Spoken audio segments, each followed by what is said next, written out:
on our YouTube channel because it's so popular. I was kind of hoping there would be less people in the room for two reasons.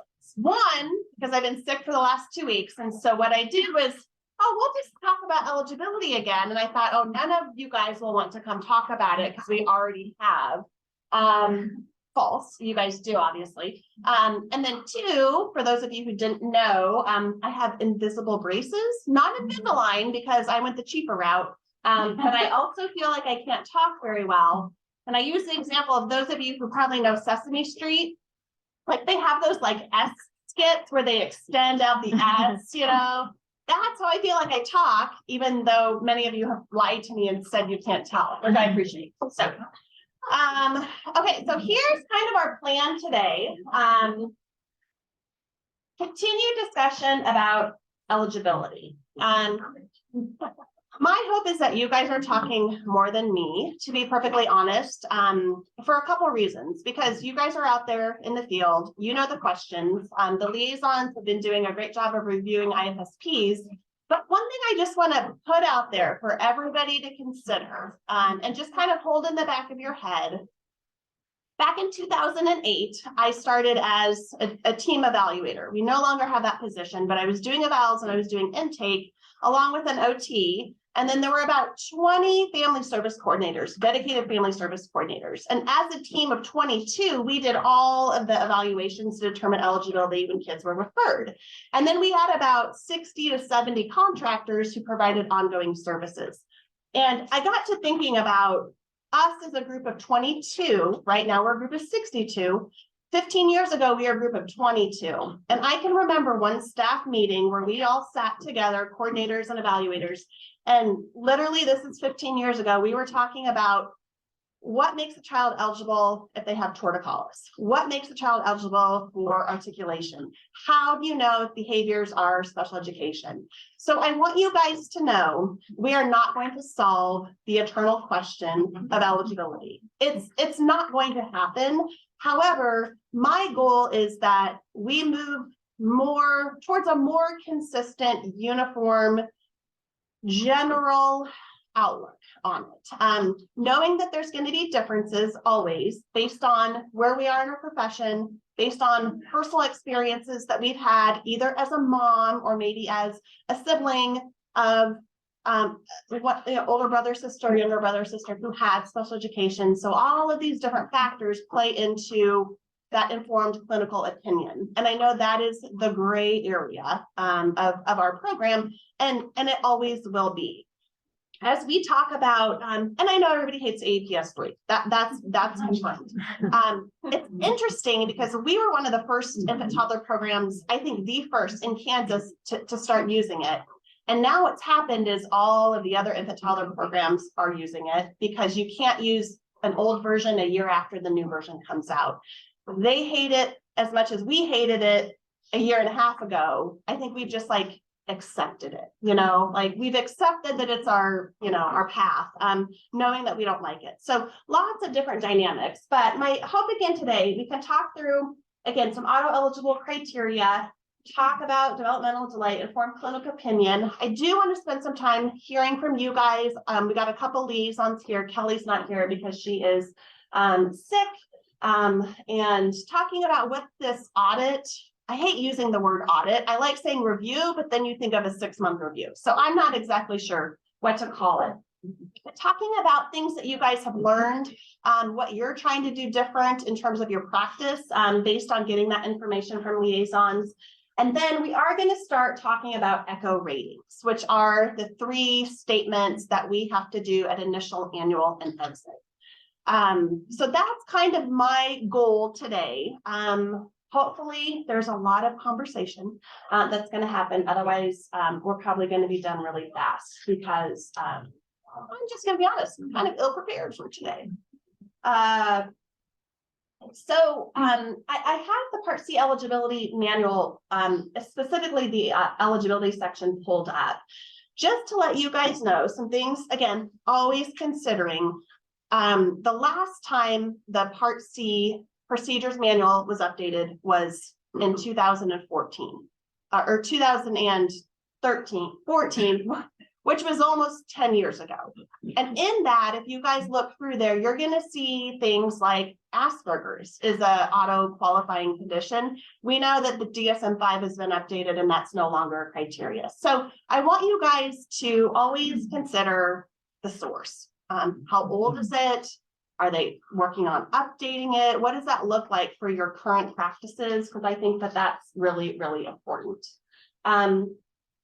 The other piece I think I always want to talk about, and I want you guys to always remember, is that list is not all inclusive. There are always going to be conditions that come up that cannot be included in a 6-page document. So again, I'll pull it up so we can look through it. But a great example was Chloe. I saw you. There you are. Yesterday, it sent me a text. Is Klinefelter syndrome auto-eligible? I'm going to be honest. I didn't check, but if it says the word syndrome in it, I'm going to go with yes. So that is a really safe, again, a safe rule of thumb is if it is a chromosomal disorder, difference, diagnosis, or it is a syndrome, we don't have to always know the exact impact on development. We just have to know that medical diagnosis is likely to impact development. That's kind of how they're looking at that auto-eligible criteria. Questions so far? My question to you is, you guys have all carved out time in your day. What are you hoping to talk about, to learn, to discuss? What are you guys hoping to address?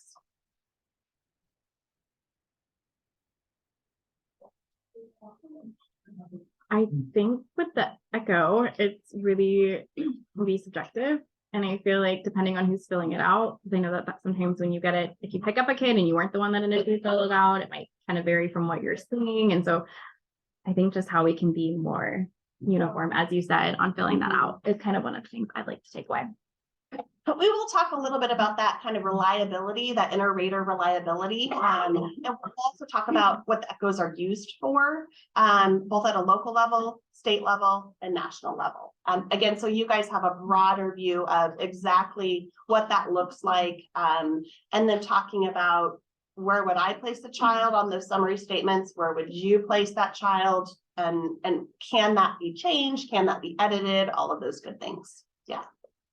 I believe, not the March, I believe the April training that KITS is doing, those FSC trainings that you guys are going to, I think that they're going to talk about echo ratings. I know in March, next week, we're going to talk about basically developing an informed IFSP off of the RBI. We talked the RBI in February. I wanted to kind of put the echo conversation out there.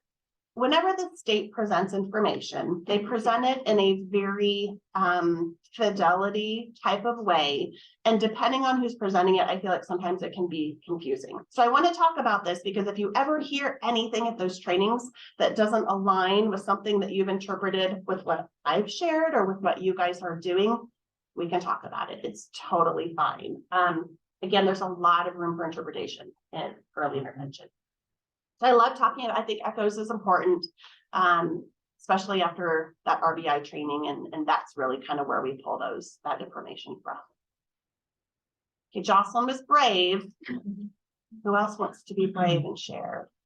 Don't make me call on you like a second-grade teacher. I'm not going to. Monica, I don't know if it's appropriate in today's training just to quickly review like how you want things marked on the eligibility tab page, and is that part of today? Okay, that is just part to make of sure we're all doing it the same way, because I feel like it's kind of different. Yeah, we will go through that. Both because there is some things on the IFSP that if you mark them, they auto-populate into the database, and then there's some things that don't. Again, hopefully the new database, whenever we get it, I'm guessing in 2024, hopefully it'll be a little bit more compatible. But yeah, we'll go through that information as well. Any other wish list items? Okay. All right. One of the things I want to do, just kind of yes or no, based on what I put up here. And if you don't know what that is, Google is your best friend. If you look at an eval referral sheet, FS referral sheet, and the child has a diagnosis, a disorder that you've never heard from, you need to Google it. We don't have that bird here anymore that we can text and we can say, what is this? She was a walking encyclopedia of all things, and she is no longer with us. So I can't stress how important it is for you guys as evaluation teams to spend time Googling things. So when you're in evaluations, prior to getting there, you can tell that family right up front. Yes, this is an auto-eligible criteria, diagnosis. These, based on what we know about this disorder, these are some things that we might anticipate happening. This is potentially how we could support you if you're interested in services. So neurofibromatosis. Yes, because it sounds legit, right? I believe there's a type 1 and type 2. Both are auto eligible. They're different. So again, having that ability to look up what that means is great. Have any of you guys had kids on your caseload that have enough? For those of us that haven't worked with those, what does that look like when you get in there? What are the potential medical impacts and on development? IC is typically developing. He just has like frequent like scans and stuff. So just make sure they're all fine. He gets tumors in all parts of the body. So far, all good. Good. The kid I saw was speech, less motor, eating. Yeah. Cognition in general. Yeah, that's who I saw. This is the, I believe, diagnosis that has, if you've heard the term cafe au lait spots. They're like, to some of it, they might look like a little mole or a little birthmark, but those are kind of what Chloe was talking about. They're little like lesions on the skin, and they do monitor them both in growth, size, and quantity. But that's usually one of the first markers, what they look for, or if that comes up. So if you ever hear that term cafe au lait, I don't know if it's still used, you know, publicly, but 20 years ago, that's what we talked about. Fetal alcohol syndrome. Yes. Ironically, Lisa Berry connected us with a friend, and I'll kind of let you speak a little bit, but one of our first lunch and learns when we were not return, but when we get back going again in August, when everybody uses all their summer vacation hours, it's going to be someone who's coming to talk about fetal alcohol syndrome. And would you want to share a little bit more about that? Yeah, I don't know a whole lot more. It's a mom that I met at my son's new high school, and when she found out what I did, I think it's a family friend, but then I believe, don't hold me to this, but I believe one of the children she adopted had fetal alcohol syndrome. So this has like been these two missions to do this, and so they have a nonprofit, and she wants to come and just let us know what services are, and kind of like what you were saying, like with neurofibromatosis, just what to look for and like the hidden signs and things. I think that's going to be really interesting too, and we talked about this a little bit last time, but wondering what the impact is on child development for moms who use drugs. And normally, of course, like when I think of drugs, I'm from central Nebraska, so I instantly think of meth, right? Like that was the drug you stayed away from and still stay away from, right? You know, but now that in Missouri, we obviously know marijuana is legal. What does that look like for development? And I don't know what that looks like. Infant mental health team, if you guys want to share a little bit, I think Caitlin had shared some potential resources. Just looking at that, what does that look like when kids are exposed? What are the long-term impacts? Conversations I think we need to continue having. As an agency, we've always said marijuana exposure in utero does not make you auto eligible. I'm going to be perfectly honest, that might change based on what we know as it's becoming legal across the different countries. Kansas, probably never in my lifetime will it be legal. But I don't use it anyway, just for documentation. I have no skin in the game if it's legal or not. Failure to thrive. Yes. Until they no longer have the. Yes. Failure to thrive is an auto eligible criteria until it's when the diagnosis is removed by a medical professional. And that can happen. Dana, do you want to talk a little bit about what this can look like? Sure. Thrive is based mostly on growth. With slow weight gain, slow height gain. A lot of them have a real difficult time eating. Their appetites are not usually typical to other kids that don't have failure to thrive. Yeah, so we just watch their growth, and it's a horrible name. And it needs to be changed. That's my soapbox, because they are thriving. They're usually happy, playful little kids that just happen to be smaller. So that's primarily what. How is that? Yes. I thought it, is it ever diagnosed at birth, or is that a later? Oh. I feel like I had to, it was diagnosed, then trying at birth, that's one of your. Maybe if they didn't meet the criteria for IUGR, but we're still small, but that would be small for gestational age. I also had a parent say that they were diagnosed with failure to thrive at birth and like. It was, no, I don't know. I heard that too. Maybe it had to Can you do, explain the difference? Like, is IUGR just in utero, like when they're first born, and then failure to thrive is later? Is that the main difference? Because aren't they both kind of ish? that makes sense in my brain, but I don't really know. I think that IUGR, they're not growing in In utero. They're not growing typically in utero. Which is also automatic. And then their growth looks similar. So like you see, like kids that were IUGR before birth are also very petite. So if they're growing normally in utero and then they're born and then their growth slows down, that would be failure to thrive. Mhm. Cause I think there has to be a pattern established. Yeah. To get the failure. And it can be to because thrive, of GI, it can be because of something like, then later you figure out that there's something genetic going on, or they have a syndrome of some sort. Yeah, Could it be low APGAR score? yeah. Oh. I don't know. I'll make this.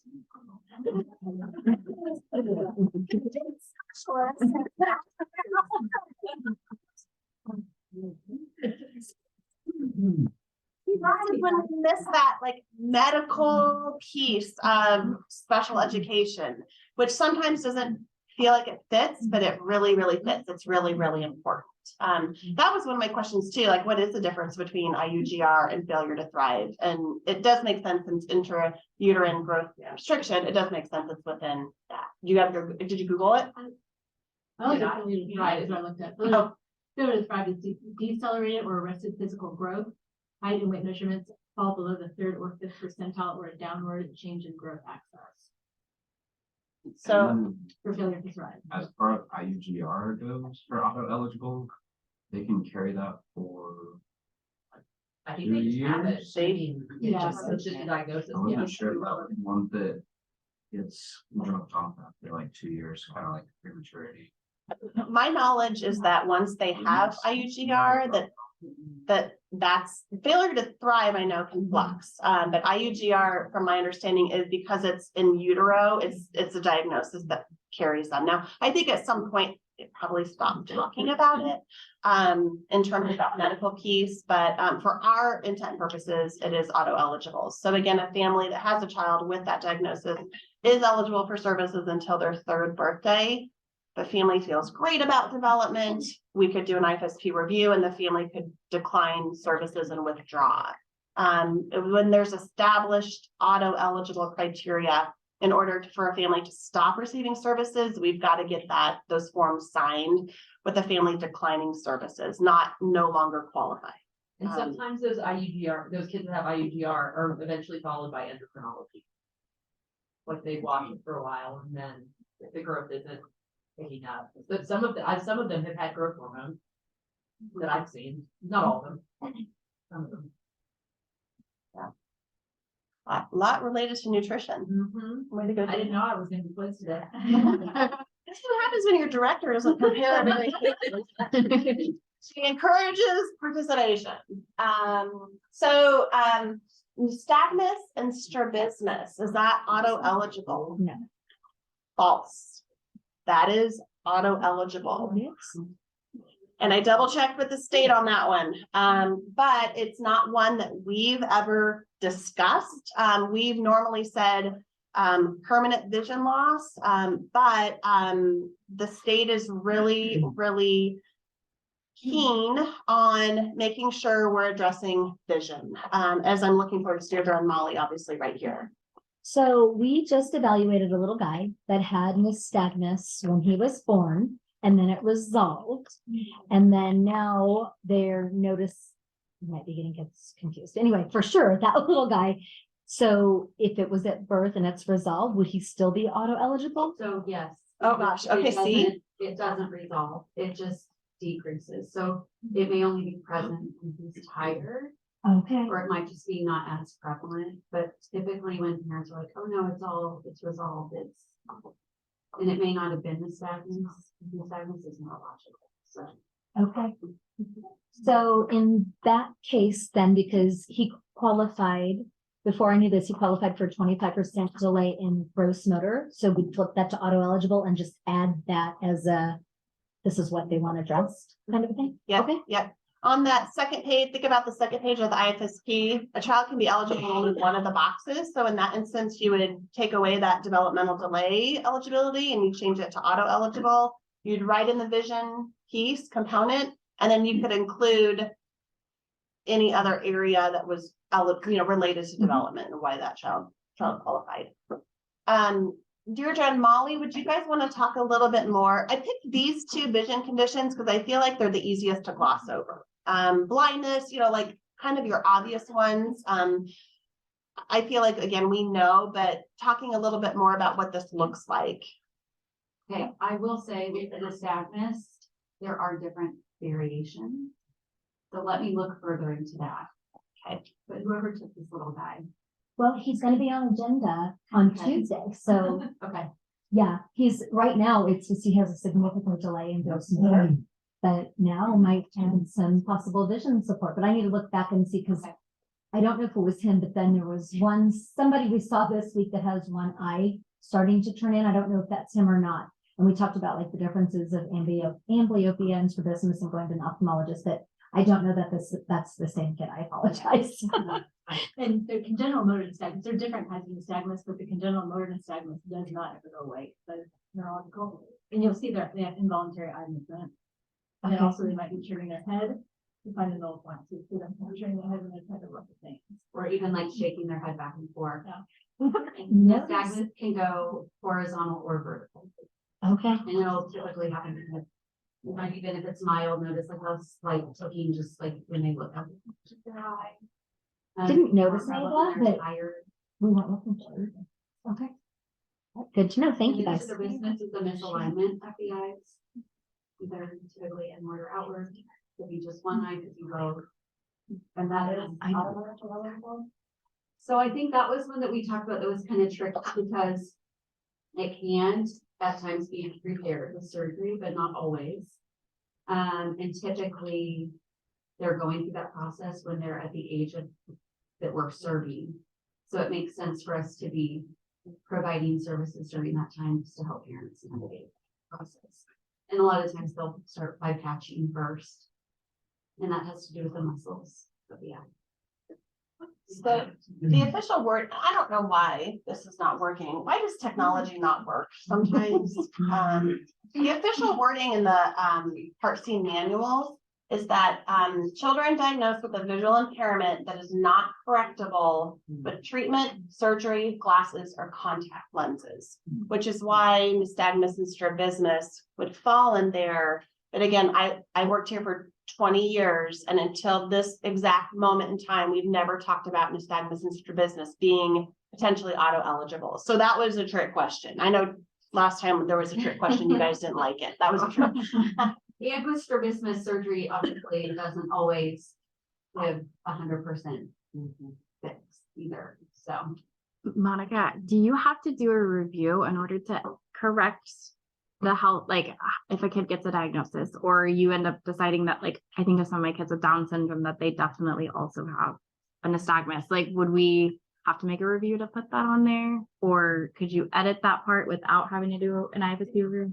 Right, that's a great question. I think, always remember the IFSP is a legal document. So I think it's always best to wait till a naturally occurring review and to add that information in. The same thing, if a child, honestly has qualified for developmental delay and then later on gets a diagnosis of autism, at that review, we would change the eligibility from developmental delay to auto eligible. It's not imperative unless the family really wanted it done immediately. Okay. You guys can wait. Now, I will say the tricky part of that is in remembering. Right? That's always the hard part. But we do our best. We do our best. I have a question about the vision ones. Do those diagnoses come from a physician or like an eye care specialist, or like do we, 'cause I know sometimes like these diagnoses just like thrown out there. Like somebody notices it and then it's like, but who are we looking for that diagnosis to qualify? So typically a pediatric ophthalmologist or an optometrist, but I do have a child, like I have twins on my caseload. The diagnosis was given. Well, no. No, it would have been by their primary in the hospital after birth. They also had human history, so I think it can be kind of fluid. What do we, I mean, I know that we're adding Documentation. that documentation, so what do we have to have? There's no official requirement other than it's documentation from a medical professional.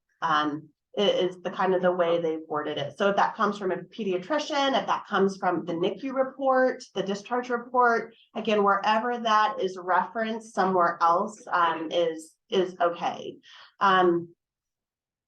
How is that going with getting documentation? Think about where we were in December, right? Think about where we are now. How is that going? Are you at least remembering to think about asking? Success, progress. I think children's works, like that's the hardest one. I feel like if they're not on the portal and can't show us, like if we're like, oh, like trying to fill out their consent form to get. Yeah, that's hard. And can I ask though, like how you want this, because I asked you this after our OT discipline meeting, like, because we all had different interpretations about who's requesting this information. So how do you want that process to look for who's requesting to get this information? So it can be, so the FSC has to request it. Nobody else knows it's needed other than the FSC. And whether that's FSC at eval or FSC for ongoing, you have options. You can fax from the copier. You can enter the fax number, scan it in and fax it yourself. If you don't want to do that, you can send it to Nikki and Nikki will fax it for you. She can fax from email. The medical world loves faxing. I don't know why. It's never going to go away, but those are the kind of the two options for faxing. For those of you on the South team, you don't get up here very often. And so my guess is you're probably going to lean into Nikki faxing. Again, she does it from her email. It's totally okay. But for those of you that want to do it, you can do it directly from the copier. Yeah. Does that help? Yes, thank you for clarifying. Yeah. Yeah. What if there was a screenshot of the portal that was emailed to you and then you downloaded it?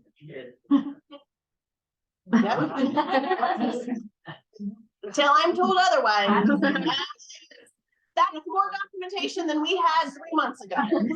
So, yeah. Yep.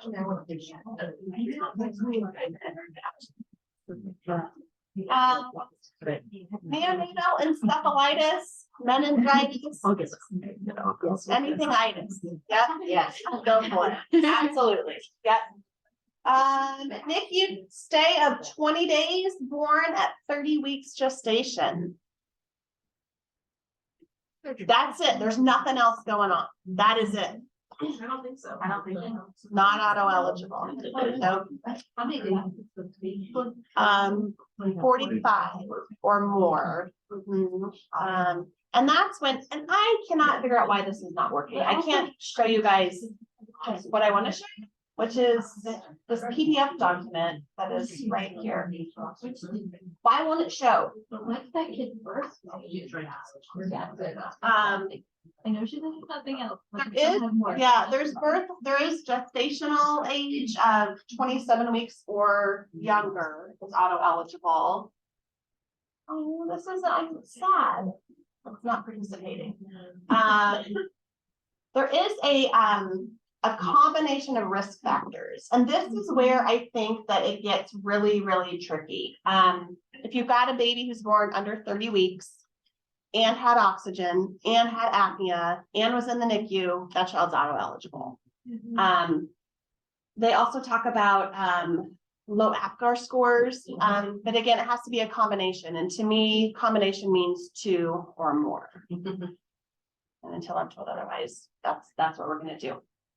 Okay, I'm gonna try and switch the HDMI piece because I can't show you guys my screen to show you any other documents that I have right now. So, I don't know why this is not good.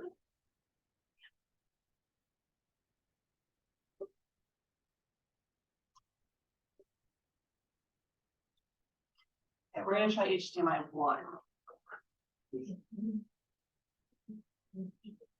How many of you guys have been able to reach out to your team liaison or me and get the answer that you need in a timely manner regarding eligibility? Is that system working for what you guys need?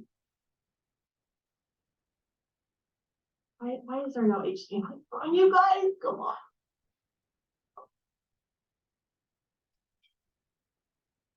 Okay, well, on the SharePoint resources, it's a document for Part C eligibility, and I apologize. I don't know why this is not participating. So I can only show you my PowerPoint, which isn't that fun.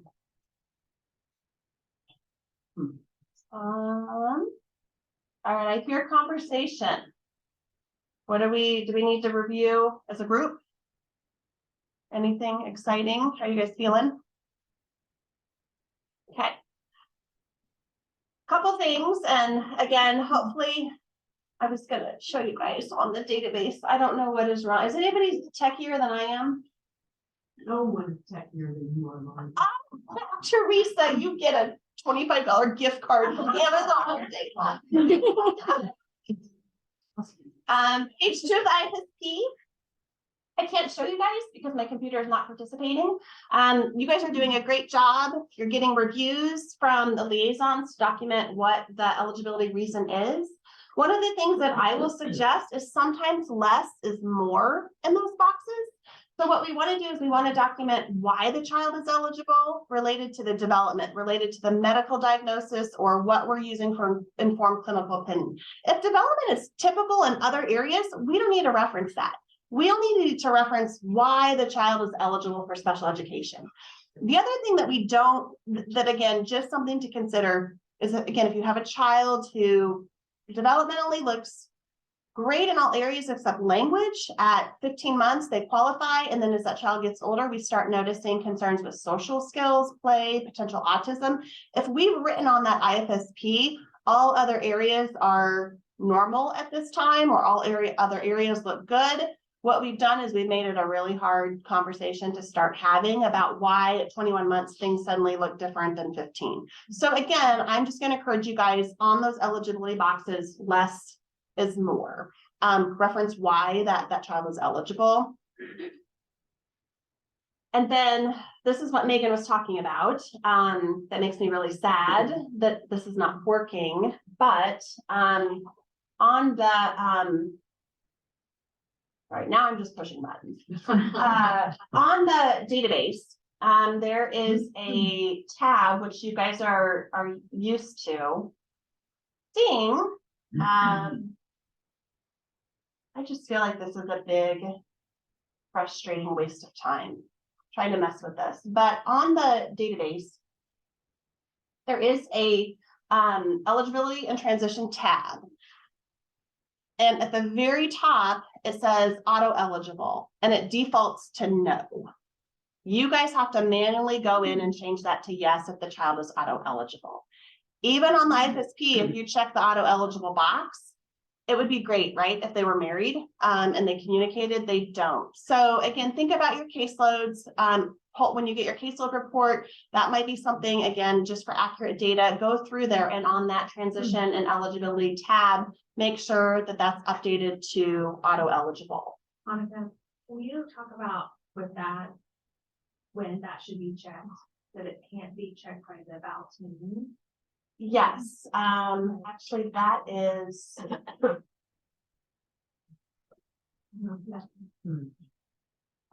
Database eligibility and transition tab. Talked about changing it to yes. The other thing that's really important, underneath that, it will say child eligible, yes or no. Again, it defaults to no, which is totally fine. This is really important. Eligibility date is always the initial IFSP date. Sometimes we put in that as the eval date, and then we put on the top of that the eval date up here. They're not the same.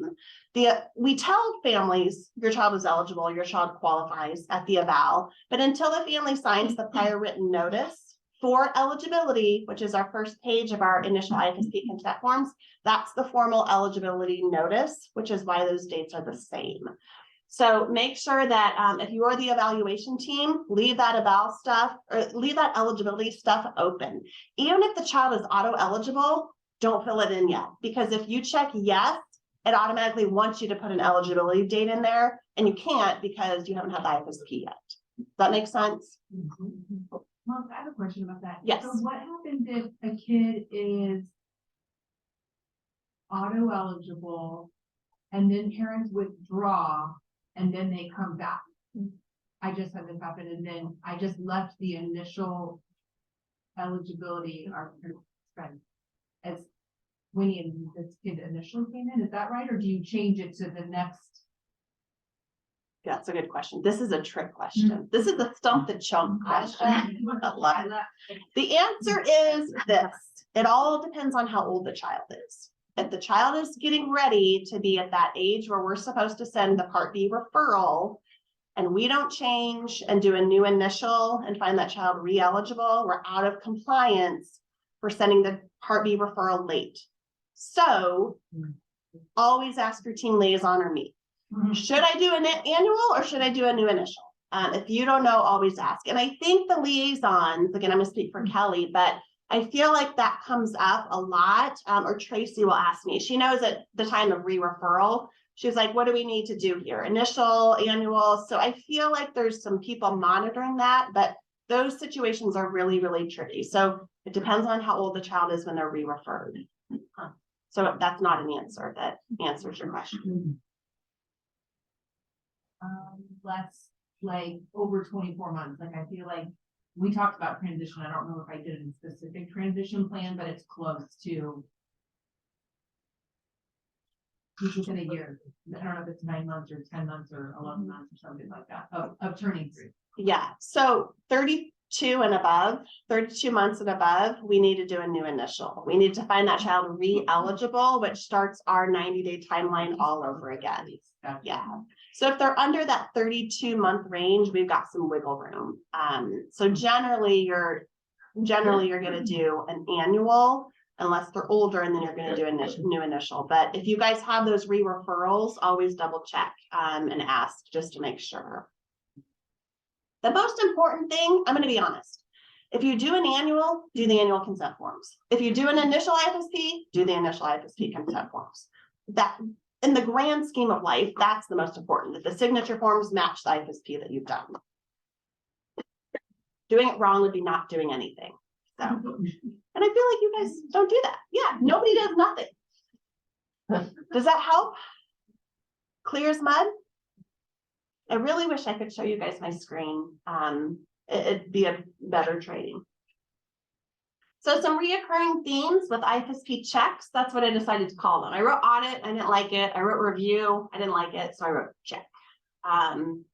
Avoid professional jargon. We've talked about that a lot, I feel like. I think sometimes we as a community take things for granted. We all know what KU is. We all know what CMH is. Like we all know these things. The other acronym, I haven't seen it very often lately, but we used to use WNL a lot for within normal limits. Don't ever write that. Families don't know what it means and what is normal, really. So what we want to do instead is describe what the child is doing. Hearing isn't within normal limits. The child's responding to his name. He's following directions. He passed an OAE with parents as teachers. So instead of using those acronyms and those references to jargon, and do the qualitative descriptions for vision, for hearing, for development. I think the only place I use that is on for percentile for height or head circumference. Is that still because you don't want that? Don't use that. Don't That use is it. where we were out of compliance a couple Okay. years ago, because what is within normal limits? So what should we do if parents like don't know? I would write that. Parents don't know. Parents in that little tin box will expand. So parents I don't would probably leave it blank, and in that comment section, parents were not sure at evaluation. Yeah, And I've put not known before and that'll fit. unknown. Not awesome. Yeah, yeah. Don't even put AVG for average. Again, average to what? But yeah, so reference what that is. You know, is the child, and I've done some eval observations and I hear you guys asking that question and parents are like, well, I don't know. He weighs 27 pounds. Great. Put that in there if you need a number. Otherwise, you can ask the parents, which I hear this a lot. Are they following their own growth curve? Are there concerns regarding nutrition? And if the answer is no, write those in there. Child is following his own growth curve. Parents don't have any concerns about nutrition at this time. Now, of course, I look at the nutritionist to say, how do you feel about that? Great. Dana likes that. So we're going to do that. Again, the idea is that when we talk about, right, we talk about normal, we talk about typical, we talk about average, you know, we want to be more specific so it's relevant to that child and that family. Monica, Yes. we were related to eligibility on the previous tab. Will you talk a little bit about what we talked about with liaisons a few weeks ago about describing eligibility based on developmental domain, and then maybe putting underneath there on the child's functioning. So like they might qualify and adapt, but their feeding is what right. is the concern. So not saying they qualify for feeding, they qualify for Yeah. adaptive, and then their functioning feeding is not. This is getting really, this is like eligibility 801. So if you're not here yet, just take this information and put it in a pot. But when we're talking about eligibility, they are looking for the domain area of development. So language, motor, cognitive, adaptive. Feeding isn't an area of development. It is a functional skill under adaptive or self-help. So that's the area that they've qualified in. And then you can include a statement saying, you know, based, and that would be probably more of an informed clinical opinion, but child qualified due to informed clinical opinion for adaptive skills. During meal times, child is only consuming, you know, 5 pink foods. That was my daughter when she was 2. She would only eat pink foods. There are 5. So then you're going to talk specifically about the area of feeding. One question I have for you guys, does a child sleeping through the night or not qualify them for special education? Yeah. If that's the only thing. That's the only thing. Behavior's beautiful during the day. They're not acting out. They're not having tantrums. They're just not sleeping through the night. So it's not affecting the functioning of the routine. It is not impacting anything. No, I say that. There's no medical diagnosis. No. Luke, those of you who have babies might be like, yeah. Yeah, so again, important to look at the area of adaptive and think about how that's impacting the function. And again, a lot of gray areas. Does a child who's not latching qualify for special education? I heard a sigh. Yeah, weight gain. Failure to thrive, weight gain. Right. What is that social emotional impact on if the mother, that parent-child relationship, if the mom is wanting to breastfeed and the child isn't latching? How does that impact the social development? So again, there is, I'm going to say this is when it comes to informed clinical opinion, it really is the decision of the eval team. Because there's so many factors that are not known, that are discussed. And some of us feel strongly about one area and maybe not so much about others. Sleep, behavior, latching, I don't know, except for maybe the last, and I wish, I don't know, is Caitlin here? I know Mary Ellen's here. Specifically talking about latching, we used to not serve children who were not latching 15 years ago. To be perfectly honest, we didn't know how that was relevant to development. Now, 15 years later, we know about all these other things, how that nutrition impacts development, what that social emotional relationship looks like, the feeding, all of that component. So Part C is ever evolving. Again, kind of the moral of the story. 15 years ago, we didn't have social workers who provided early intervention. We had social workers who did family service coordination, but we as an agency didn't know how to use them on the ground, right? Boots on the ground. 15 years later, now we do. I can't imagine not having, our social workers, just the knowledge they bring, the nurse, the nursing, Dana. Again, all of us have these little niche areas, which are really, really important. Does that help? Did I address what you wanted me to address? With the, oh, I was just gonna say with sensory too, would that be more that social emotional, when you're looking at those domains, whatever it's impacting that function? That's what I would say is how is the sensory impacting, and for those of you who have a HELP protocol, if you don't have one, let me know, but sensory is domain 0 on the HELP protocol, not domain 1, 2, 3, 4, 5, or 6, but 0. So that was one thing I really liked about the HELP was it did really look at that sensory piece. And again, thinking about how that's impacting the child's development. So yeah, that's another definite area of what is going on with that. Okay, sensory. Sensory is kind of it kind of has done this over my 20 years of early intervention. Hot button topic, everybody talks about it, everybody wants to have it, and then it kind of waxes and wanes a little bit. And it definitely is something I hear a lot in the teams. How are you guys feeling as a group regarding sensory? Do those of you who are being asked to do sensory consults feel confident and competent in doing that? Do those of you who are asking for the consults know when you need one? What does that, because it is, again, a big area of grayness. What does that look like for you guys as a group? I think it's gray when you need to bring someone in because at this age, they should be still developing their sensory system. So teasing out, and also sometimes obviously there's behaviors, normal behavior. It's normal for a 2-year-old. That's totally normal and appropriate. Not fun, but it happens a lot. And so I think teasing that out is tricky. For me, it's tricky at this age. It's much easier with older kids and I'm with older kids. So I think that's a little gray. So I just have reached out when I'm not sure for use as many strategies as I have and then kind of watched how effective it is. But I'm not perfect at it by any means. I feel like it's real gray. We had a huge. Oh, I'm sorry. You go. I wonder about just spending some more time coaching on that during team meetings during the coaching piece. Just because I feel like sometimes when I come out as an OT and look at sensory, I'm like, oh, some of this is maybe more behavioral than necessarily straight sensory. And so maybe if we put some of those strategies in place first, then we might not need to spend this whole time doing a sensory profile with the family and maybe leaning more into that peer-to-peer coaching part of the IFSP or whatever that format and coaching through it a little bit first. I don't know what the other OTs think, and then maybe diving into doing a sensory profile with the family after we've tried some of those. Or I guess another piece is we've talked about this at our OT meeting. I feel like, correct me if I'm wrong, consensus was it would be nice for us to do the sensory profile or help support the other provider doing it so that we're there for the initial conversation and it's not the profile is completed and then we come in and ask the family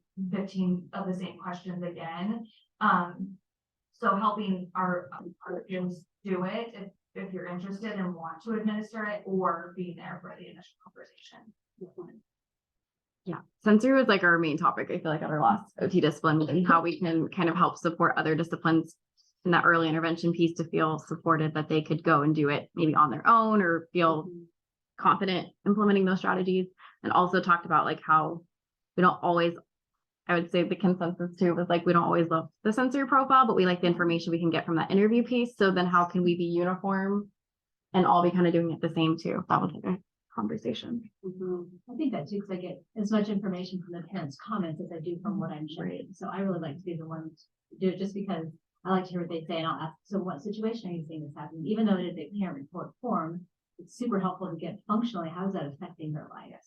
And what routines and what areas when you're out to lunch or when you're playground or whatever, just all the information is really helpful. Yeah. Kind of like I think about when you're not administering, right? When you're not running the interview and you inherit something, you always play a little bit of catch up. Same with you guys that take children that you didn't evaluate, you didn't do the RBI. Yeah, you've got this great information, but it's still different than when you're sitting in there and you're hearing and experiencing and being a part of that. So there's definitely, when you're not administering it, there's definitely a little bit of catch up. And I've talked to some providers who administer it, and then they'll come to team and say, hey, I did a sensory profile. Can someone interpret it? They think they're doing you guys a favor by saving you work. Sure. Which is great, right? Like that's again, one of the best parts about this group is, you know, we want to carry our own weight. We want to support, we want to build our capacity. So, but again, to take that then and try and make something functional out of it can be tricky. And I'm just going to add one more thing too. I feel like it's important to joint plan with the provider that requests someone out for sensory, because sometimes there's families that maybe the sensory profile wouldn't be a good fit. And I feel like I've fallen more in that lately, where there might be some autism characteristics, and then there's a lot of questions on there that maybe families have Google things and they're like, oh my gosh, are they going to get this diagnosed? Like they don't know sometimes what this profile is doing. And then you get the answer and it's just like underreported, you know?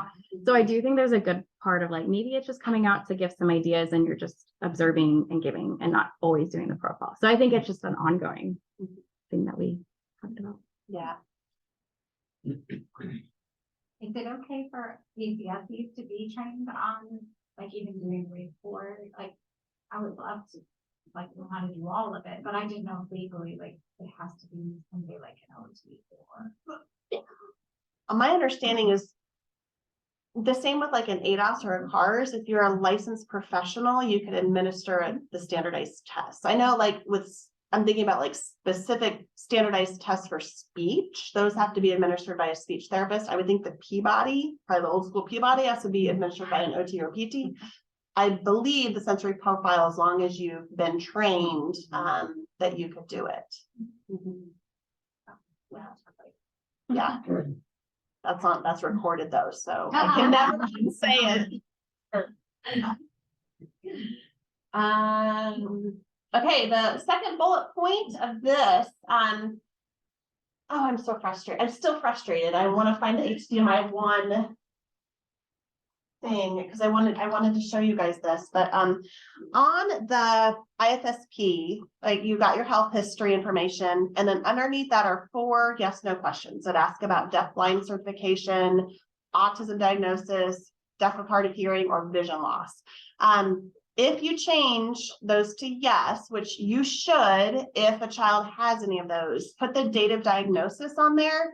That will actually auto-populate into the database health information tab, which is the second tab of the database. So just to let you guys know, nationally, they're actually doing a lot of tracking on early detection of autism. And that starts from the time of the MChat, the time of evaluation, to the diagnosis and beyond. When we get our new database someday, it is going to have all of this information on there, because what they're doing is nationally, they're looking at patterns and trends to figure out when are we having the conversation? When are families deciding to do it? How fast, once a family decides to do it, can they get in their communities to get an evaluation? So this is a really, really, really big hot button topic, this, especially with autism. So if you haven't been doing that, and you know you have children on your caseload that have autism, you don't have to change it on the IFSP. You actually can go into the database and you can update it there. There was a child yesterday actually it would have been Wednesday during West team that we had a quarterly update. And in that, the family service coordinator mentioned the child had a diagnosis of autism. So I just emailed her and said, hey, can you add that date to this tab of the database? And she was like, absolutely, totally forgot to do that, which you guys are going to do. So again, if that's something that you're hearing from me or you're hearing from your liaison, it's not to catch you doing something wrong. It's really because the state data is getting reported nationally, and it's all tied into funding, to be perfectly honest, as that funding comes down to different states and different programs in early intervention. Any questions about that? Anything on those pages, like on the database side, those don't have to have an IFSP review to change any information there, is that correct? Correct. If you change something on your database tabs, right, which are any tab except the IFSP tab, then you don't need to have an IFSP review to do that. So yeah, you can go in there and mess with that stuff. What will happen, I believe, is next time you do a review and you import, it should pull down that information that you've updated on the database side, then to reflect that in the IFSP too.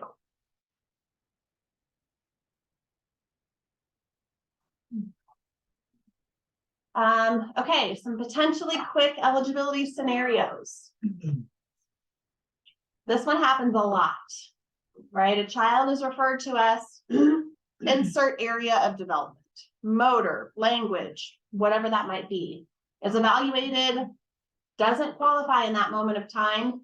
Parents contact us back, let's say anywhere between 6 and 12 weeks later. I picked 3 months because it's easier. What are our next steps at that point in time?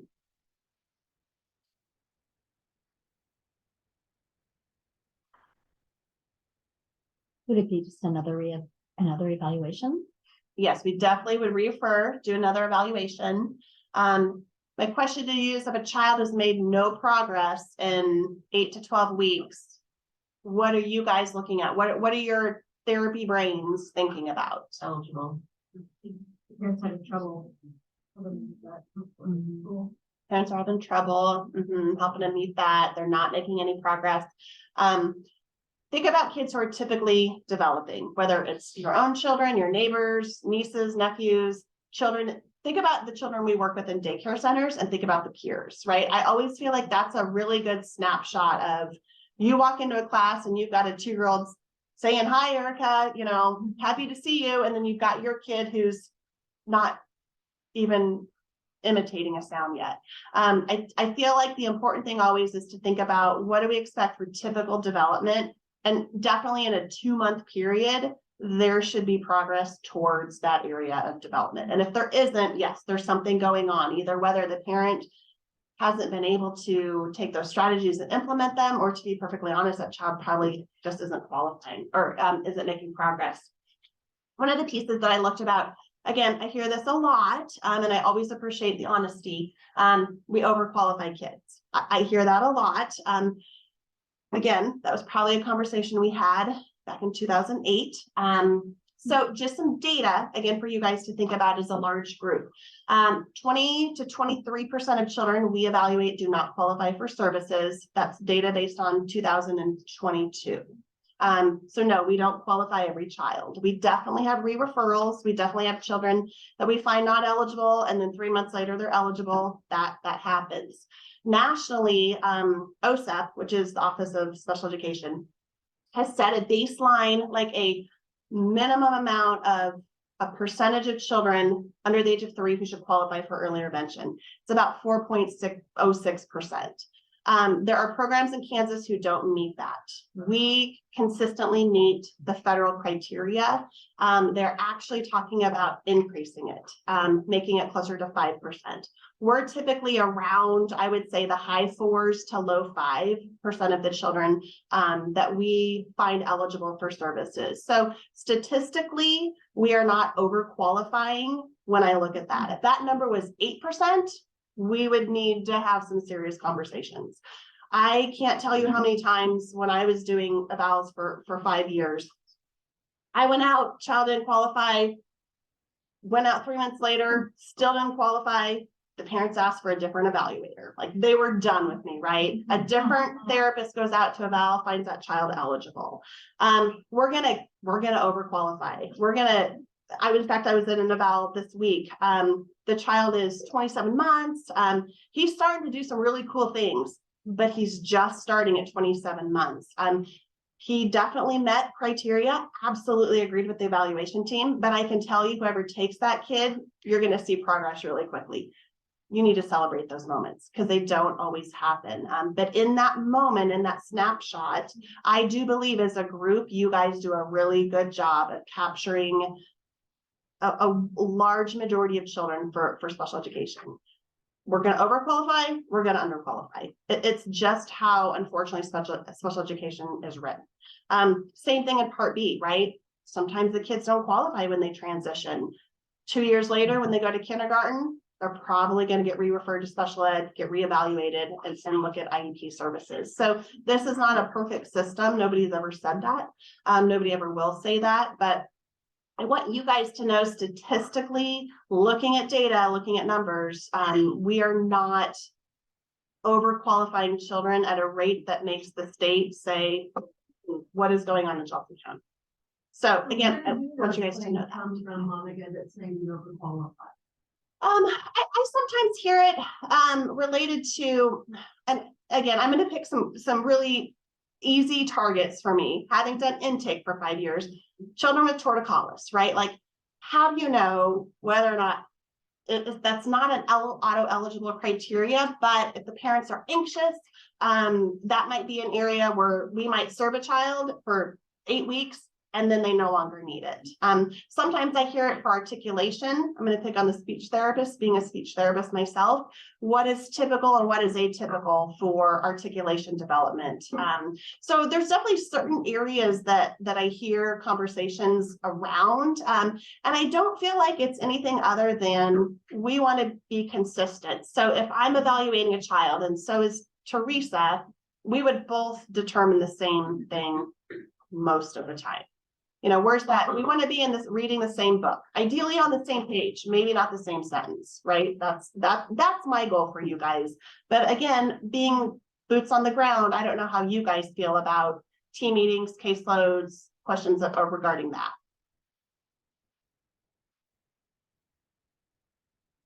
I feel like we have the gray area and the grace to be able to use our skills and our knowledge to qualify the kids with our team mate in our evaluations. And sometimes those two sets of eyes allow us to see something the other one didn't see, or pick up or perceive something about the dynamic of the family.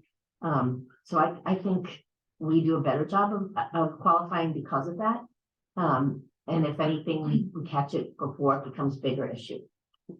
So I think the way we have it set up is really helpful. Yeah. I'm happy with my evaluators. It is. And you know, when I'm out there doing observations, you know, I love it when I touch base with you guys. I get a lot of, would you have qualified that kid? And what did you think? And to be honest, I'm not there to say, you, Jocelyn, you should have qualified that. That's not why I'm there. I'm looking at procedure wise, what is going on? What do the conversations look like? What does that quality of evaluation look like? I'm more concerned with that. Are we establishing relationships with the parents? Are they engaged with us? Or are we just running through our check boxes and our faces are buried in our screens? That end result of the evaluation, it's still your guys' determination. So please, when I'm there, don't feel like you have to justify or prove. I hope that you guys never have to feel like that for me. But I do know when you're being observed, it's always, it changes the dynamics. I understand that. But again, I am not going to question anything you guys are doing. 99% of the time, I'm not in the homes with you during those decisions. And they're hard. Sometimes it's very obvious. And sometimes it's anything but obvious. And those are the tricky ones, right? You read the FSC log, you're feeling good about this child does not qualify. You walk in and it is different than you expected, right? Another one we talked about too, I hear this a lot. So developmentally, the child's looking great. The parent, right? They're crying, they're visibly anxious. At that evaluation, nobody wants their child to need special education, but sometimes knowing there's support that they can't access is really hard for some parents. So in those situations, what do you guys do? What can we do to support parents? What are some things, like some gaps that maybe we need to talk about and identify and work on as a group? Offering other developmental resources.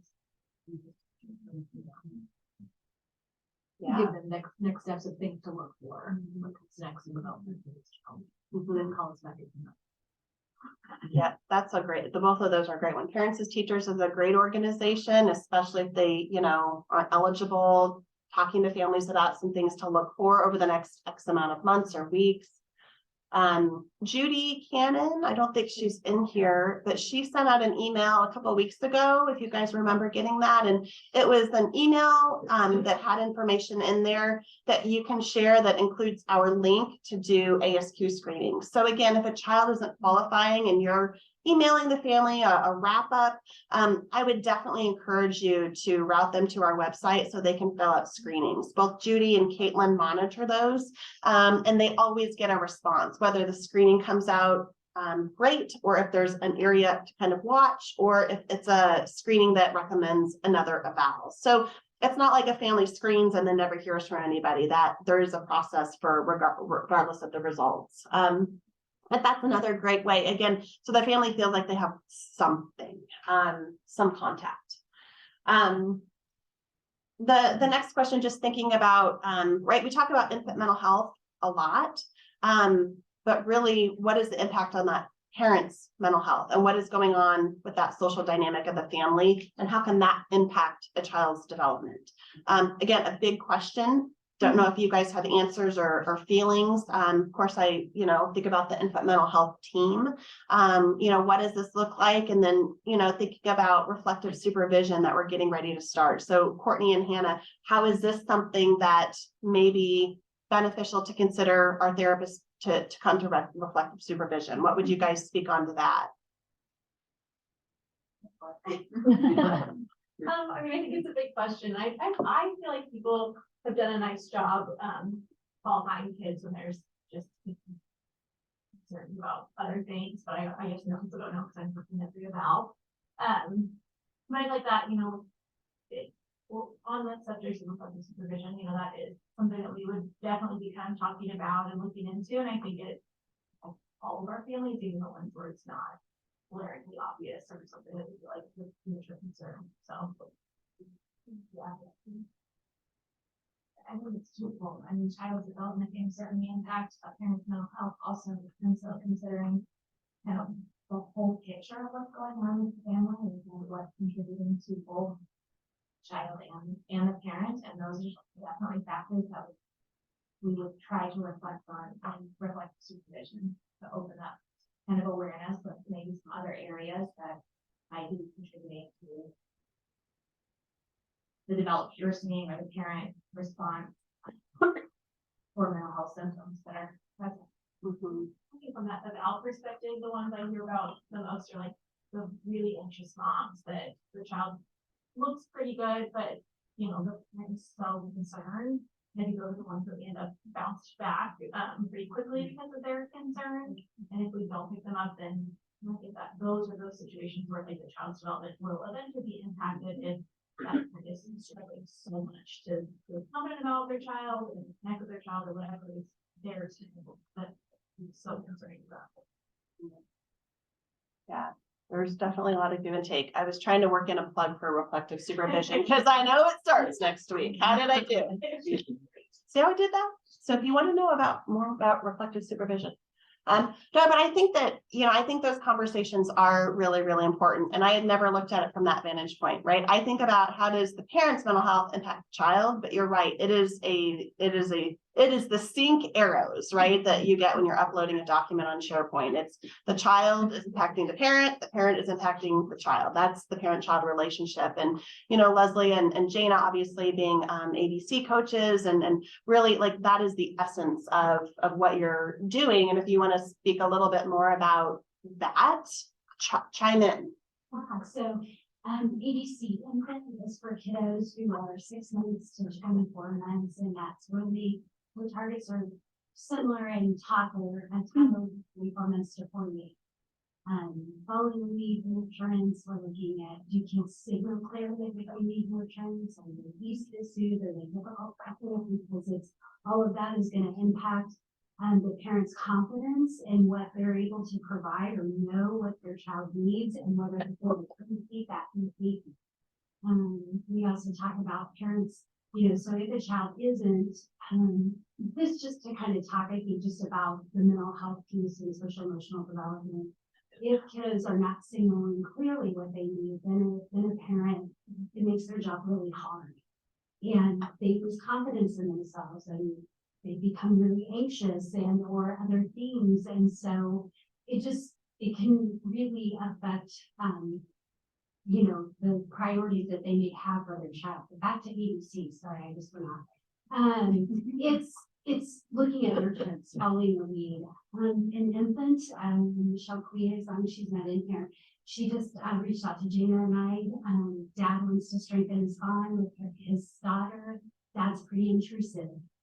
So a lot of times parents are tickling and they're playing chase and they're revving their child up.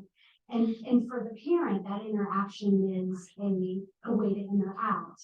But what are, you know, kind of, and you can see an infant, we talk about what, you know, what that, you know, how that interaction can, I'm going to say, affect some of the interactions or the behavior or these types of things. So infant would focus a little bit more on intrusiveness and then nurturance and following the lead, and toddlers can focus more on dysregulation based on parents setting limits and helping parents kind of work through avoiding power struggles and all of that. And just to kind of touch base on toddler, you know, I'm not telling parents what limits they're going to set because the parent, I'm not there to as the ABC parent coach to say this is the limit that you're going to set.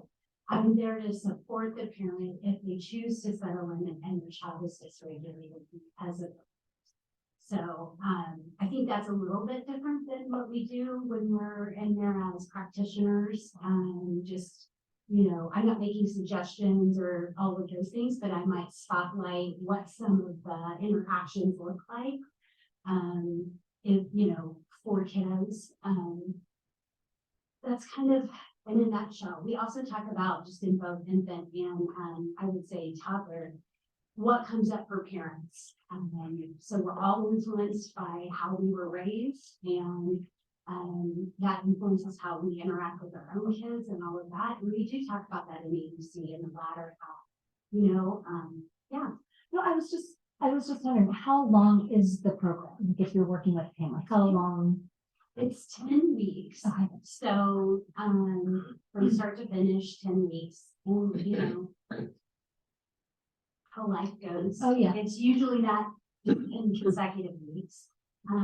But especially over like breaks and you know, sick time and things like that. But 10 weeks, and really the program is to, you know, I'm gonna say support parent-child interactions, building on the strengths that are already there, spotlighting that, you know, leading in with a lot of empathy, and just kind of going through that.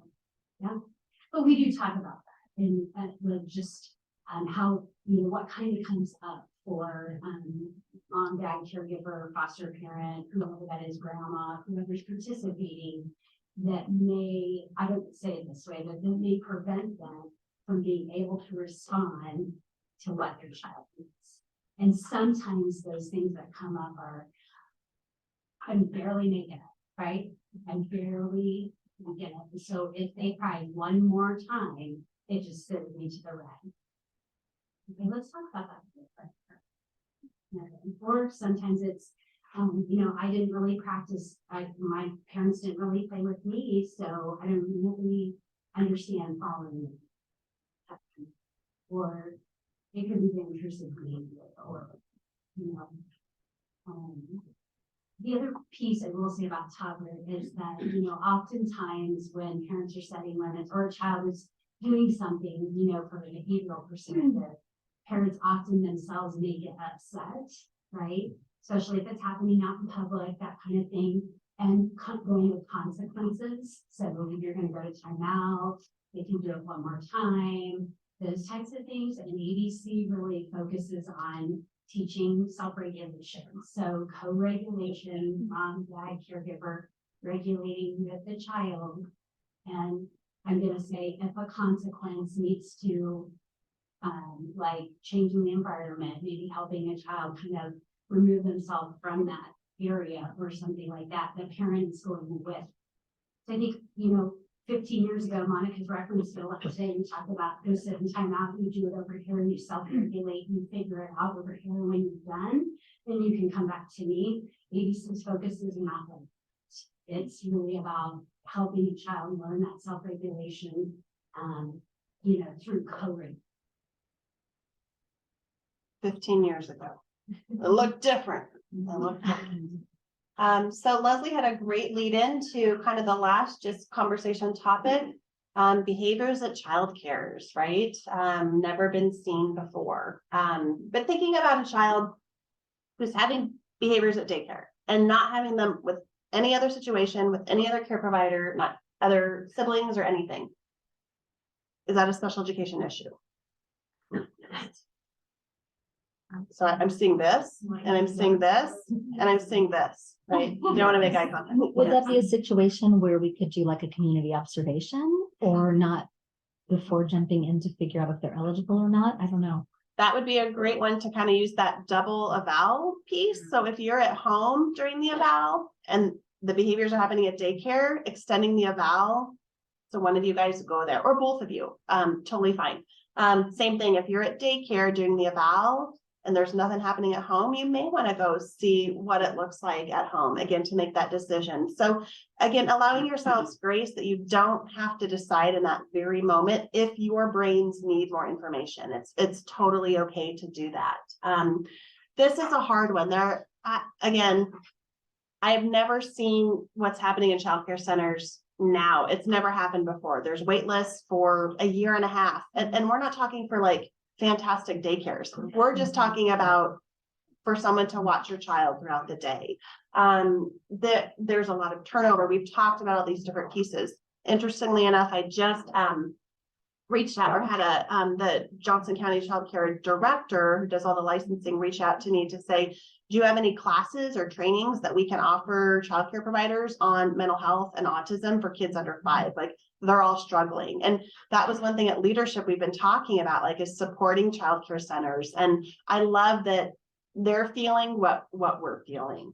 I don't love it, but it's good that we're all kind of, again, on the same page, reading the same story. So this is a big one. We talk a lot about kids are going to get kicked out of daycares. We know what that means now. The likelihood that families able to find a daycare center in any kind of timely manner is really tricky. So again, what can we do to really gather all that information to determine if it's a special education issue or not? I don't know the answer to that.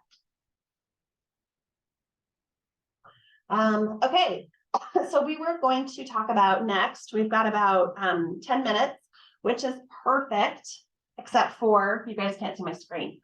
But talk a little bit about echo statements. And one of the things that Jocelyn asked about at the very beginning was, how do we make sure we're all doing it sort of the same? And I think that that's a great question to ask. And I think that my best answer, sorry, I really, really, really want this to work. I'm kind of perceptive. Why can't I find the HDMI number 1? Are you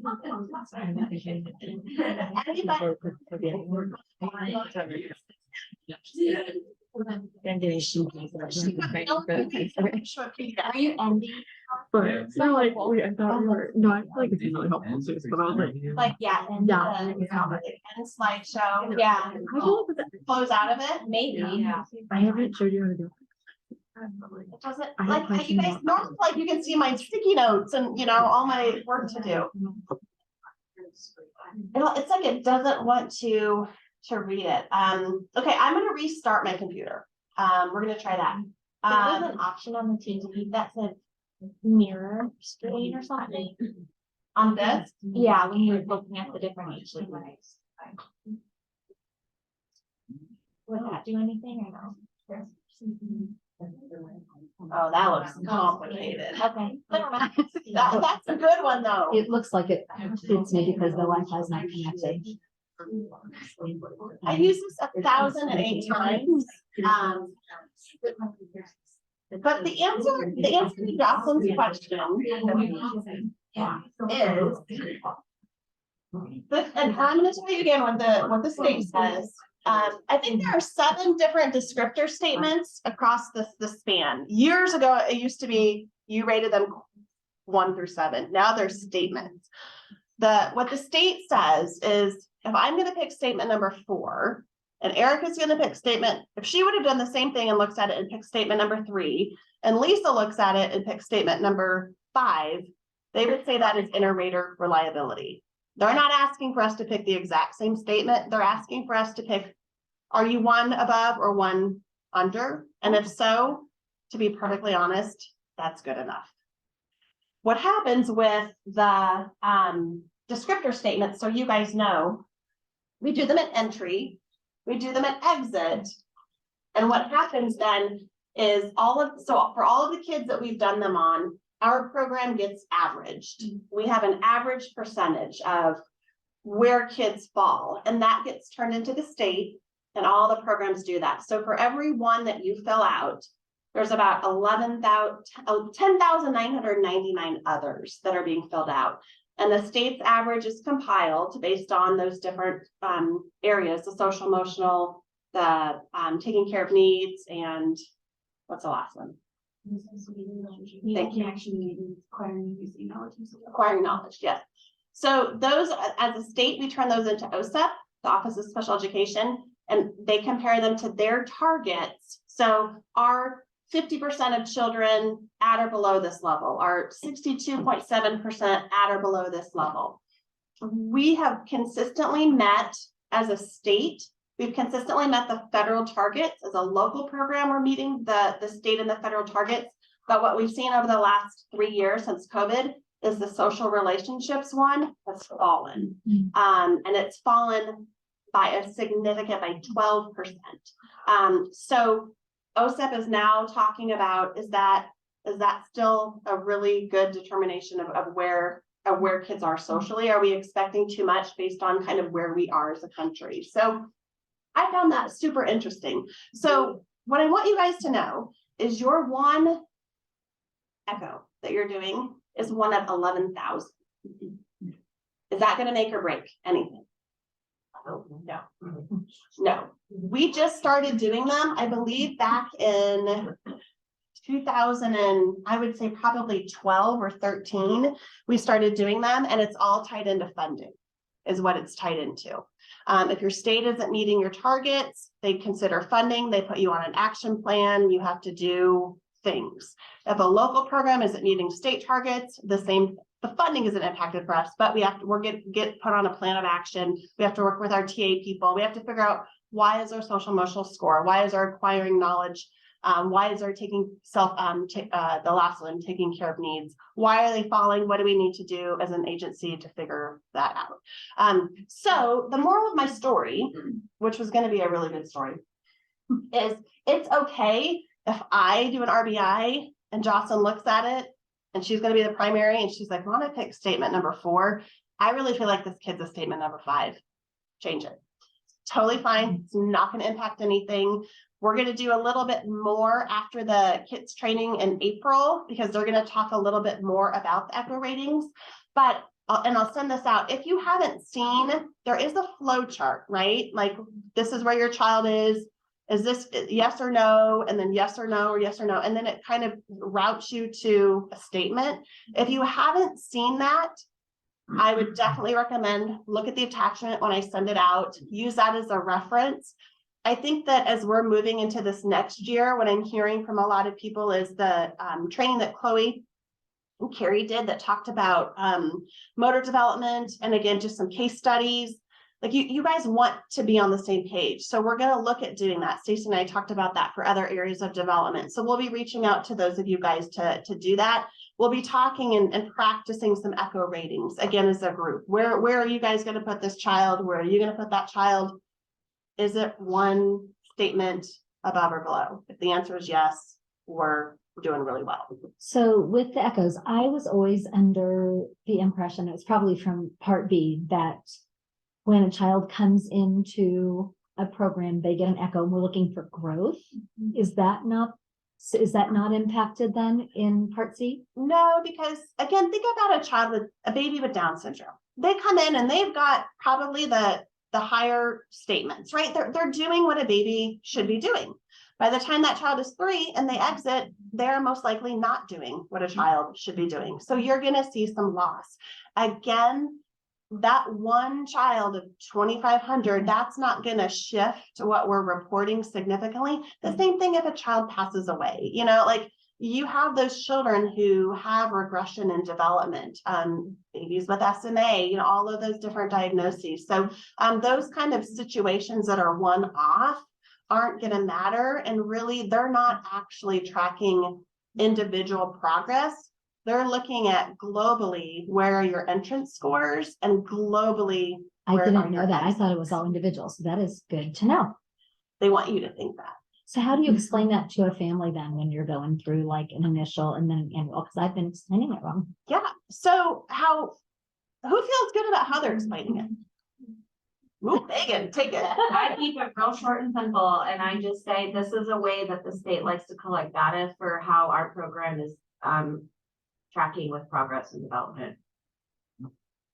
Sounds Yep. good. Mhm. Yep. Based on the information that you shared at the eval, based on what we talked about today, we do need to pick a statement of where your child is developmentally. The eval team and me felt like this is, how do you think that fits for you? If you have a family a parent that's like, no, I think they're here, you can change it. Most of the time, you're not going to have parents who probably argue. They're going to really rely upon you. I know some of us, I did it when I was the family service coordinator. I just skipped over that page because I didn't know what to say. So I'm like, I'm just not going to talk about it, right? Not ideal.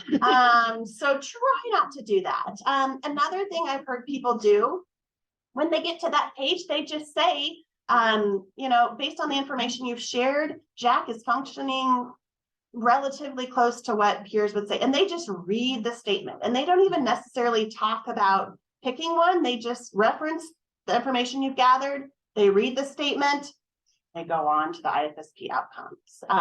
A lot of different ways you can do it. And I think sometimes it depends on your family. Does the family really want to know that? Do they really want to be a part of that? Are they asking what that means? But yeah, in the end, it is a way for us to nationally track, like, how well are we doing with early intervention? Is it helping? Is it not helping? And in what areas?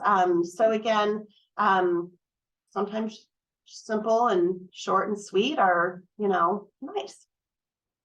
What about the exit part? Like, what do we need to include in that? Like, Ooh, I love blurb? this one. And Yeah.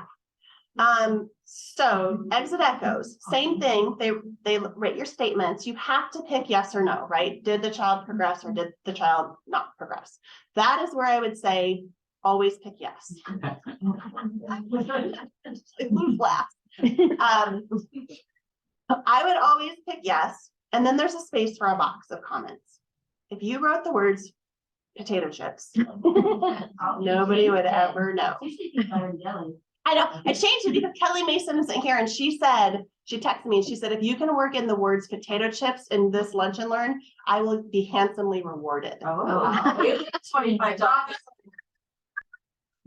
So I have it on tape. I just said potato chips. I did it. I didn't know how I was going to do it, but it just came to me naturally. The comments were something that the state started again years ago because they wanted to track the qualitative data of exit outcomes. They wanted to look at those and review them and gather the data. What, 15 years later? Nothing. So write something short and sweet. Smiles at mom, waves at peers, walks to get toys. Do not spend a lot of time on the exit echo comments. spend more time really feeling, so. Awesome, that's what. Yeah. Yeah. We had a therapist years ago who told me that it took her 30 minutes to do an exit echo. And I'm like, no, she took you 30 seconds. That's good. Maybe don't take 30 seconds. Maybe a little bit longer. So, but I will send that out when I email you guys. So again, we'll dive into a little bit more of the echoes. What I'm really hoping that we can do, continue the eligibility, right? We're going to keep on the same track we're doing as we shift into next year. So think August, September, the area of the IFSP that I would love for us to target and really think about is the routines-based interview, the My Child Story section. I wanted to skip to services. I want to skip to outcomes, but I realize that doesn't really make any sense if we don't have a good interview and we don't really have good family priorities. It is hard to write good outcomes, and outcomes determine services. So although I wanted to start there, I recognize we need to start here. So in August, what the liaisons and me, really the liaisons, because I'm not doing any of them, I don't have time right now. But we're going to pull My Child Stories and we're going to look at them for information, for quality. Again, we're not going for perfect RBIs. We're going for an RBI that is perfect for the family. And I want you guys to think about that because we do have families that are not able to read. And if they can't read and we're writing a 2-page narrative, that does not help that family. So I really want us to start thinking about and individualizing it. We don't have to have a template of this is exactly what it looks like. We need to say, okay, Jocelyn and Dad, let's think about it. Like, are they able to read the consent forms? Or do we have to read things out loud to them? And if not, let's write that information in a way that's meaningful for the family, not what makes us feel good as therapists. And I'm pushing back pretty hard against KDHE right now because they're pretty set on a very long, detailed My Child Story. And sometimes that's not always the best for the family. And it's a family document. It's not an infant toddler Johnson County therapist document. So as we get into that, we'll talk more about that because the echo ratings do derive from the information that you've gathered and you've seen and you've observed interacting with the child. So those kind of things go together, but I wanted just to give you guys some reassurance that as a group, again, if you're going to change that one up or one down, totally fine. Feel free to do that, depending on what feels good for you. Might be something as disciplines. Again, we start talking about, it's hard to talk about it at team, but we can start talking about that a little bit more. And I know we've hit our time boundary at 1:30. So if you guys want to stay, ask questions, great. If you guys want to get out of here, great. Totally okay.